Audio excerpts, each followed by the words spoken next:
ভগবান বিষ্ণুর 10 অবতার। ভগবান বিষ্ণু হিন্দু ধর্মের অন্যতম প্রধান দেবতা, যাকে মহাবিশ্বের রক্ষক এবং রক্ষক হিসাবে বিবেচনা করা হয়। হিন্দু ধর্ম অনুসারে বিষ্ণু হলেন চূড়ান্ত বাস্তবতা এবং সৃষ্টির উৎস, এবং ত্রিমূর্তিদের মধ্যে একজন, ব্রহ্মা স্রষ্টা এবং শিব ধ্বংসকারী। বিষ্ণুকে একটি নীল রঙের দেবতা হিসাবে চিত্রিত করা হয়েছে এবং 4টি বাহু দিয়ে চিত্রিত করা হয়েছে। প্রতিটি বাহুতে একটি ঐশ্বরিক বস্তু রয়েছে, যেমন একটি শঙ্খ, একটি চাকতি, চক্র, একটি গদা এবং একটি পদ্ম। তার পায়ের কাছে উপবিষ্ট তার স্ত্রী দেবী লক্ষ্মী সহ তাকে মহাজাগতিক জলের উপর ভাসমান কুণ্ডলীকৃত সর্পশেষার উপর বিশ্রামূর্ত চিত্রিত করা হয়েছে। ভগবান বিষ্ণু মহাবিশ্বকে রক্ষা করতে এবং 4টি যুগ বা চক্র, শান্তি ও ধর্ম পুনরুদ্ধার করার জন্য 10টি ভিন্ন রূপে অবতারণা করেছিলেন। সত্যযুগ, প্রথম যুগ, যেখানে প্রথম 4টি রূপ মৎস্য, কুর্ম, বরাহ এবং নরসিংহ উদ্ভাসিত হয়েছিল। ত্রেতা যুগ, দ্বিতীয় যুগ, যেখানে তিনি বামন, পরশুরাম এবং শ্রীরাম রূপে আবির্ভূত হন। দ্বাপর যুগ, তৃতীয় যুগে, তিনি বলরাম ও শ্রীকৃষ্ণ নামে 2 অবতারে আবির্ভূত হন। কলিযুগ, শেষ যুগ, যেখানে এটি বিশ্বাস করা হয় যে বিষ্ণু তার শেষ অবতারে কল্কি হিসাবে একটি জ্বলন্ত তলোয়ার নিয়ে সাদা ঘোড়ায় আবির্ভূত হবেন। ভগবান বিষ্ণুর 10 অবতার। মৎস্য হল ভগবান বিষ্ণুর প্রথম অবতার, যা মানুষের উপরের ধর এবং নিচের দেহ মাছের লেজ দিয়ে প্রতিনিধিত্ব করে। মৎস্য হল মাছের রূপে ত্রাণকর্তা হিসাবে বিষ্ণুর অবতার, যিনি মনু নামক সৃষ্টির প্রথম মানুষকে বন্যা থেকে রক্ষা করেন। হিন্দু পুরাণে বিশ্বাস করা হয় যে ভগবান বিষ্ণু বিশ্বকে ভারী বৃষ্টির হাত থেকে বাঁচাতে মৎস্য, অর্থাৎ মাছ, রূপে অবতারণা করেছিলেন। মৎস্যের কাহিনী শুরু হয় মনু নামে এক রাজার সাথে, যিনি ছিলেন বিষ্ণুর প্রবল ভক্ত। ভগবান বিষ্ণু একটি মাছের আকারে মনুকে আসন্ন বন্যার সম্পর্কে নির্দেশ দিয়েছিলেন এবং তাকে একটি বিশাল নৌকা তৈরি করতে এবং সমস্ত গাছপালা, প্রাণী এবং 7 জন ঋষির বীজ সঙ্গে নিয়ে যেতে বলেছিলেন। প্রলয় শুরু হলে মৎস্য অবতার রূপে বিষ্ণু চরের মধ্য দিয়ে নৌকাকে পথ দেখান এবং মনুকে এবং নৌকায় থাকা সমস্ত প্রাণী ও বীজকে রক্ষা করেন। বন্যা কমে গেলে মনু পৃথিবীতে বীজ দিয়ে পুনরুজ্জীবিত করেন। এইভাবে সৃষ্টির একটি নতুন চক্র শুরু হয়।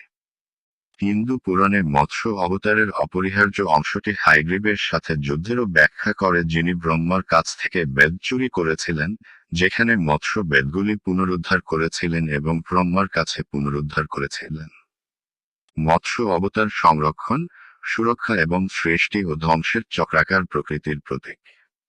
কুর্মা, দেবতা এবং অসুরদের রক্ষা করার জন্য কচ্ছপ হিসাবে ভগবান বিষ্ণুর দ্বিতীয় অবতার কুর্মা। এই অবতারে বিষ্ণুকে মানুষের উপরের ধরের সাথে এবং নিচের শরীরকে একটি বিশালাকা কাছিম হিসাবে দেখানো হয়েছে। ভগবান বিষ্ণু মন্দার পর্বতের ভার বহন করার জন্য কচ্ছপের রূপ ধারণ করেছিলেন, যখন দেবতা ও অসুররা অমরত্বের জন্য সমুদ্র মন্থন করছিলেন। পুরাণ অনুসারে মহাজাগতিক মহাসাগর মন্থনের সময় দেবতা ও অসুররা মন্দার পর্বতকে মন্থন রথ হিসাবে এবং সর্প রাজা বাসুকীকে দড়ি হিসাবে ব্যবহার করেছিলেন। যাই হোক, পর্বতটি ডুবতে শুরু করলে বিষ্ণু তার পিঠে পর্বতটিকে সমর্থন করতে এবং এটিকে ডুবে যাওয়া থেকে রক্ষা করার জন্য কুর্ম অবতারের রূপ ধারণ করেন। এটি মন্থন চালিয়ে যেতে এবং অমরত্বের অমৃত সহ সমুদ্রে লুকিয়ে থাকা ধন উদ্ধার করতে সহায়তা করেছিল। কুর্মা অবতার প্রজ্ঞা, ধৈর্য, ভারসাম্যের অবস্থা এবং অন্যদের সেবা করার ইচ্ছার প্রতীক। বরাহ হল ভগবান বিষ্ণুর তৃতীয় অবতার, একটি শুয়োর বা একটি দৈত্যাকার শূকর হিসাবে মাতা পৃথিবীতে হিরণ্যক্ষ রাক্ষস থেকে রক্ষা করে যখন তিনি পৃথিবীর জন্য হুমকি হয়ে ওঠেন। বরাহকে একটি বন্য শুয়োরের মুখ এবং মানুষের ধর এবং নিচের দেহের সাথে চিত্রিত করা হয়েছে। হিরণ্যক্ষ তার কঠোর তপস্যার মাধ্যমে ব্রহ্মার কাছ থেকে একটি শক্তিশালী বর পেয়েছিলেন যে তিনি সমস্ত প্রাণীর বিরুদ্ধে অজেয় হবেন। তার নতুন শক্তি দিয়ে তিনি দেবতা এবং স্বর্গীয় প্রাণীদের কষ্ট দিয়েছিলেন এবং পৃথিবী মাতাকে সমুদ্রে নিমজ্জিত করেছিলেন। বিশ্বব্রহ্মাণ্ডকে রক্ষা করার জন্য বিষ্ণু পৃথিবীতে উদ্ধারের জন্য বরাহের রূপ ধারণ করেছিলেন। বরাহ মহাজাগতিক মহাসাগরের গভীরে ডুব দিয়ে হিরণ্যক্ষের সাথে যুদ্ধ করেছিলেন এবং তার শক্তিশালী তুষ ব্যবহার করে পৃথিবীতে উত্তোলন করেছিলেন এবং এটিকে ভূপৃষ্ঠে ফিরিয়ে এনেছিলেন। এটি মহাবিশ্বে তার যথার্থ স্থানে পুনরুদ্ধার করেছিলেন। সুর শক্তি এবং স্থিতিশীলতার প্রতীক, যা মহাজাগতিক মহাসাগর থেকে পৃথিবীতে উত্তোলন করে প্রমাণিত হয়, এবং বরাহ অবতার মহাবিশ্বকে রক্ষা করতে এবং মহাজাগতিক ভারসাম্য বজায় রাখার জন্য মন্দের উপর ভালোর বিজয়ের প্রতীক। নরসিংহ নরসিংহ হল ভগবান বিষ্ণুর চতুর্থ অবতার, যা মানুষের ধর এবং নিচের শরীরে, কিন্তু সিংহের মাথা এবং নখর দিয়ে চিত্রিত করা হয়েছে। তিনি মূলত তার ভক্ত প্রহ্লাদকে রক্ষা করার জন্য রাক্ষস রাজা হিরণ্যকশিপুকে ধ্বংস করার জন্য এই অবতার গ্রহণ করেছিলেন। প্রহ্লাদ বিষ্ণুর একনিষ্ঠ অনুগামী, রাক্ষস রাজা হিরণ্যকশিপুর পুত্র। রাক্ষস রাজা একটি শক্তিশালী বর পেয়েছিলেন, যেটি বলে যে তাকে দিনে বা রাতে বাড়ির ভিতরে বা বাইরে কোনো মানুষ বা পশু দ্বারা হত্যা করা যাবে না। তিনি এতটাই অহংকারী হয়ে উঠেছিলেন এবং নিজেকে আজেয় মনে করেছিলেন, দাবি করেছিলেন যে সবাই তাকেই দেবতা হিসেবে পূজা করবে। কিন্তু বিষ্ণুর প্রতি প্রহ্লাদের অবিচল ভক্তি এঁকেছিল। ক্রুদ্ধ হিরণ্যকশিপু তার নিজের পুত্রকে হত্যা করার চেষ্টা করেছিল, কিন্তু বিষ্ণু নরসিংহের স্তম্ভ থেকে আবির্ভূত হওয়ায় এবং প্রহ্লাদকে রক্ষা করায় তা ব্যর্থ হয়। একটি ভয়ানক লড়াইয়ে নরসিংহ হিরণ্যকশিপুকে পরাজিত করেন, তার ধারালো নখর ব্যবহার করে সন্ধ্যার সময়ে তাকে হত্যা করেন। যে স্তম্ভ থেকে নরসিংহের আবির্ভাব হয়েছিল, ধারালো নখর ব্যবহার এবং সন্ধ্যার সময় হত্যা, এইভাবে হিরণ্যকশিপুর আশীর্বাদের শর্ত মেনে ঐশ্বরিক সৃজনশীলতার প্রতীক। নরসিংহ অবতার মন্দের উপর ভালোর বিজয় এবং ভক্তদের সুরক্ষার প্রতীক। বামন ভগবান বিষ্ণুর পঞ্চম অবতার একজন ব্রাহ্মণ বামন হিসেবে অবিশ্বাস্য বুদ্ধিমত্তা এবং ক্ষমতার অধিকারী অসুর রাজা মহাবালীকে নিয়ন্ত্রণ ও ধ্বংস করার জন্য, যিনি মহাবিশ্বকে নিয়ন্ত্রণ করতে চান। হিন্দু ধর্মগ্রন্থ অনুসারে রাক্ষস রাজা মহাবলী অগাধ শক্তি অর্জন করেছিলেন এবং তিন জগতে রাজত্ব করতেন। তার ক্রমবর্ধমান শক্তির ভয়ে দেবতারা বিষ্ণুর সাহায্য চাইলেন। বিষ্ণু সাহায্য করতে রাজি হলেন এবং বামন ব্রাহ্মণের রূপ ধারণ করলেন। যেহেতু মহাবলী তার উদারতার জন্য পরিচিত ছিল, তাই বামন মহাবলীর কাছে এসে তিনটি স্থান চেয়েছিলেন, যা নিজের জন্য যথেষ্ট হবে এবং তিনি নিজের পায়ে তিনটি স্থান পরিমাপ করবেন। বামনের আসল রূপ না জেনে মহাবলী বামনকে রাজি করলেন। বামন একটি বিশাল আকারে বেড়ে উঠলেন এবং প্রথম ধাপে পৃথিবী এবং দ্বিতীয় ধাপে আকাশ পরিমাপ করলেন এবং তৃতীয় ধাপের জন্য বামন দাঁড়ালেন যে তৃতীয় ধাপের জন্য কোন স্থান নেই। এতে মহাবলী তৃতীয় পদক্ষেপ নেওয়ার জন্য বামনের কাছে নিজের মাথা নিবেদন করেন, এভাবে নিজেকে ভগবানের কাছে সমর্পণ করেন। মহাবলীর নম্রতা এবং ভক্তি দ্বারা মুগ্ধ হয়ে বামন তাকে বছরে একবার তার রাজ্যে যাওয়ার জন্য একটি বর দিয়েছিলেন এবং এই সফরটি ভারতের কেরালায় ওনাম উৎসব হিসাবে পালিত হয়। বামন অবতার অহংকার এবং ক্ষমতার উপর নম্রতা এবং ন্যায়পরায়ণতার বিজয় এবং ধর্মের রক্ষক হিসাবে বিষ্ণুর ভূমিকার প্রতীক।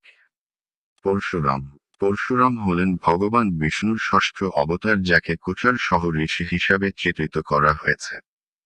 তিনি মহাকাব্য মহাভারতের একটি গুরুত্বপূর্ণ চরিত্র এবং হিন্দু পৌরাণিক কাহিনী অনুসারে পরশুরাম একটি ব্রাহ্মণ পরিবারে জন্মগ্রহণ করেছিলেন এবং স্বয়ং ভগবান শিবের দ্বারা যুদ্ধের প্রশিক্ষণ পেয়েছিলেন।